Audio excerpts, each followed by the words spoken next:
Welcome back to another episode of the Always Improving Garage. In this one, I'm going to share with you guys one of my favorite tools that I've ever bought, and that is this hydraulic flaring tool from Mastercool. I've had this for so long that this is actually an older version of it. The newer current version is currently going for about $331 on Amazon at the time of making this video, and I'll leave a link in the description. So I first bought this tool because I was having trouble making bubble flares with a regular hand tool.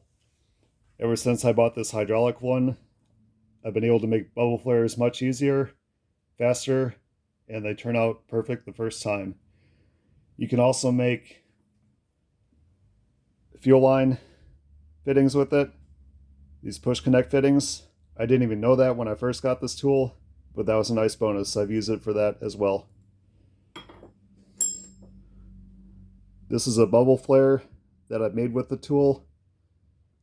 You can see there it turned out perfect.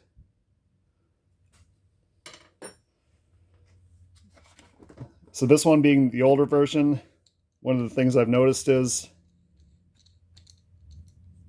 when you, actually let me try this one here for a better demonstration. When you put the line in, you're supposed to have the end of it flush with the end of these blocks. And the way I had been doing that was to take, like, say, one of these pieces, put it in like that, and then push the line in until it stops right there, flush with the end of the blocks.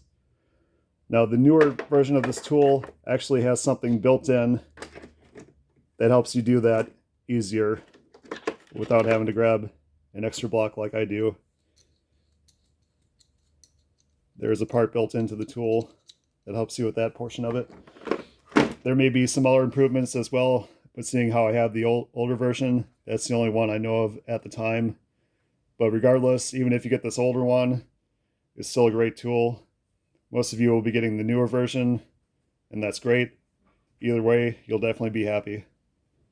Every time I use this tool, it's a pleasure to use, and I'm glad I bought it. That's going to do it for this one, guys. Hope you enjoyed it. As always, thanks for watching.